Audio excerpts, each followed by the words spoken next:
play the bishop and knight checkmate. So let's get started.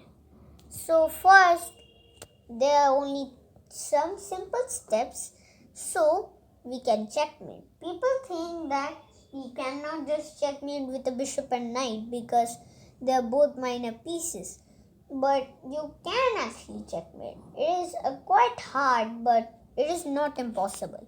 So let's go with our first step, which is taking control of the center. So let's play king to d2, getting it closer to the center. Black stops us by taking opposition. Yes, this is opposition. As you see, when the kings are there like this is called opposition because the kings control these three same squares. So that is why it is called opposition. After opposition and black stops us, we play bishop to d3. And this is like a pattern you must remember. Our king is controlling these squares and our bishop is controlling these two. So black's king is supposed to go back. So you can use this pattern. If both the kings are taking opposition like this, you can simply put your bishop between them if you want to put your opponent's king back. So after we played it bishop to d3, black plays king to e5, keeping his king in the center. We get our king even closer to the center with king e3. Now black plays king to d5, keeping his still king in the center. Now we will move a knight to f3 because right now it is free because it is doing nothing. So we have this right now. All of our pieces are very close to the center, but our first step is not completed. Now there is something you must follow. You can only checkmate the opponent's king if the king is on the edge of the board. So if the black king is on any of the edges of the board, then you can have a chance of checkmating him. So I'll tell you another one, but after we are very close to the checkmate. So after we played in knight f3, black cannot go here because our knight is now controlling that square. And also we have formed this, and these squares are covered. So black's king has to go to any of these four squares. So black's king goes to c5. Now our king simply takes control of the center with king to e4. Now as you see, our king is right now inside the center. Black wants to keep his king closer to the center, so he plays king to d6. So after king to d6, we again take the opposition with king to d4. And black goes here, still keeping his king there in the center. And then we play bishop to e4 and our first step is completed. We are taking control in the center with our pieces. So our next step, you always know, is to get the king to the edge of the board. So let's see. If black's king goes here, then you can simply play bishop to d5 and it is the same pattern as we saw because the bishop controls the other two squares and the black king again has to go back. So which square he will go? Let's see. He goes to, actually black's king goes to the square d6. And now we have to block this square. Can you remember the pattern? If you saw the move bishop to d5, then great job. You still know the pattern because the bishop is still, we have the pattern and the black's king has to again go back. But what if black's king was here and you not remember the pattern or you don't know what it to do? Well, you can ask the simple question where your opponent's king move, any squares where your opponent's king move to stay closer to the center. Well, as you know, this square and this square are much closer there to the center of the board. So that is why we played the pattern bishop to d5. Now after we played bishop to d5, where black's king will move on the back? Where will he move on the back side? Well, let's see. Black's king goes to e7. Now again we get our king closer by again taking the opposition. Now if white actually had two moves, he could play king to e5 and then play again bishop to e6, and then it will become the same pattern and the black king will actually get to the edge of the board. But it is one by one move. So now after we played a king to e5, let's say black goes to d7. So now let's say black plans to run away from this direction. So we have to prevent that. So I'll show you another amazing pattern with your bishop and knight coordinate. So first let's play knight to d2, and after black plays king to c7, we play knight to c4. Just look at these pieces. The bishop is controlling the light squares and this knight is controlling the dark squares. So, and now black's king cannot go there to these four squares. And our pieces are very coordinate, our bishop and knight.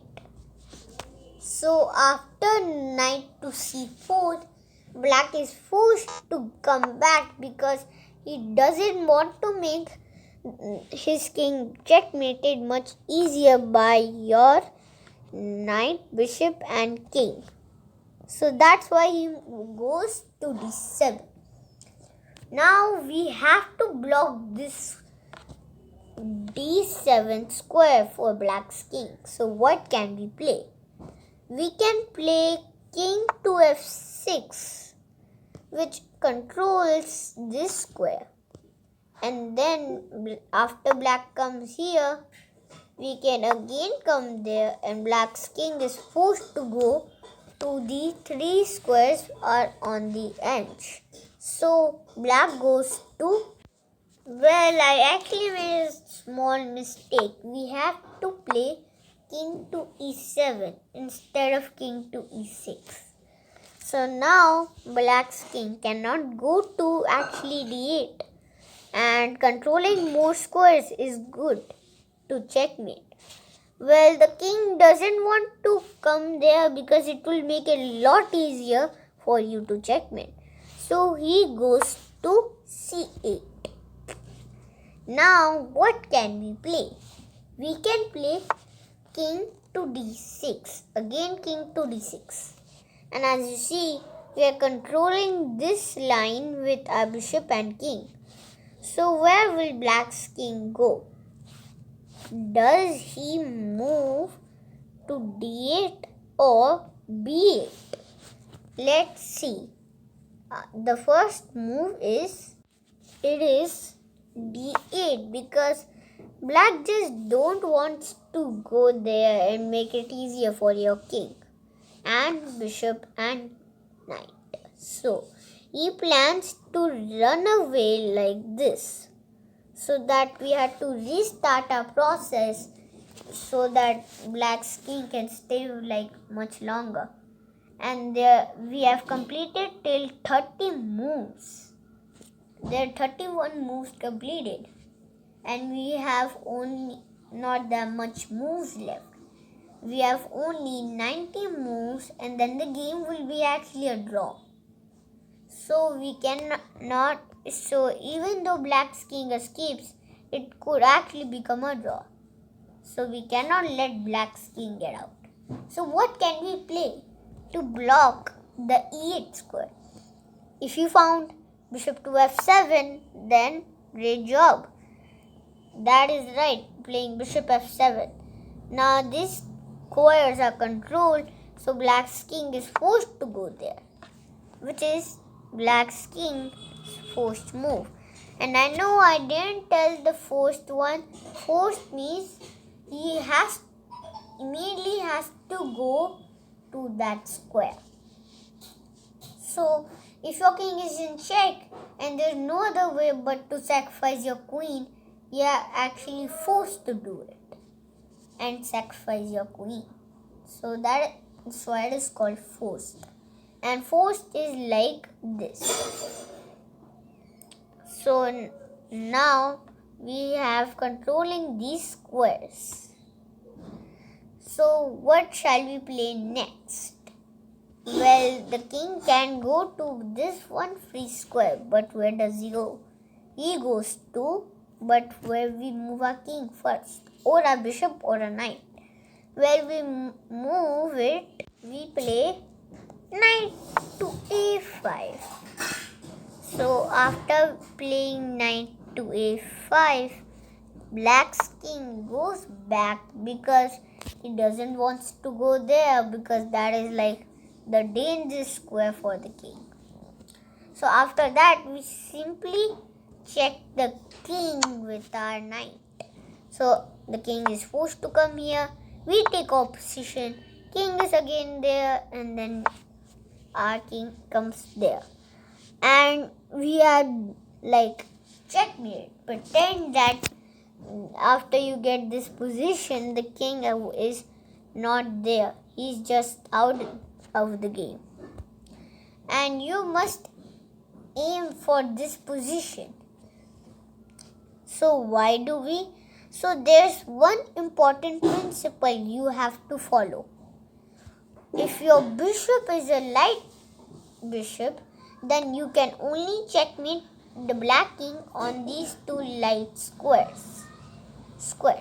And if you had a dark bishop, then you can checkmate the black king or the white king on these two dark squares only.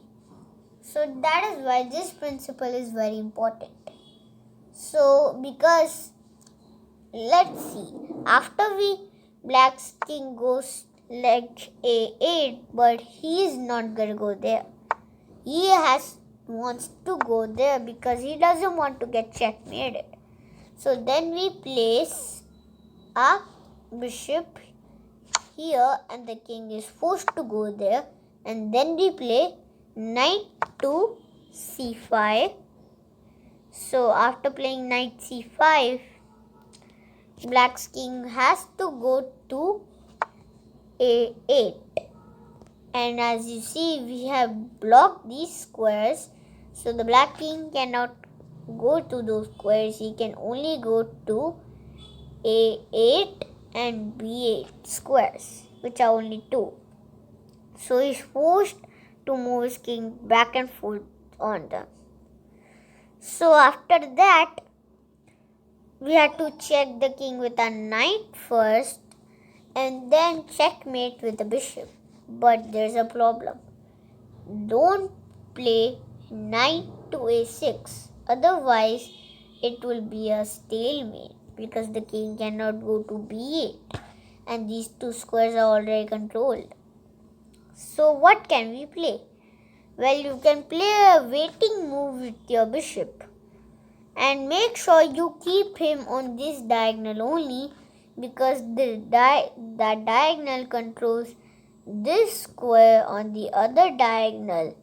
But don't move it this square.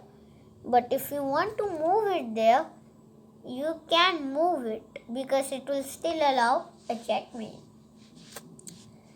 So, and this diagonal actually controls the other diagonal. So that's why we had to keep our bishop from c8 to h3. So let's play bishop to d7. Now after black's king come here, we check with a knight. Black's king is forced to come to that checkmating square, and then the game is finished actually, because after bishop to c6 is this checkmate. Let me show you how. As you see, it is just a checkmate. The knight controls this square, king controls two squares, and the bishop checks. So I hope you like this video. If you enjoyed, please like and subscribe, and I will see you on my next video. Goodbye.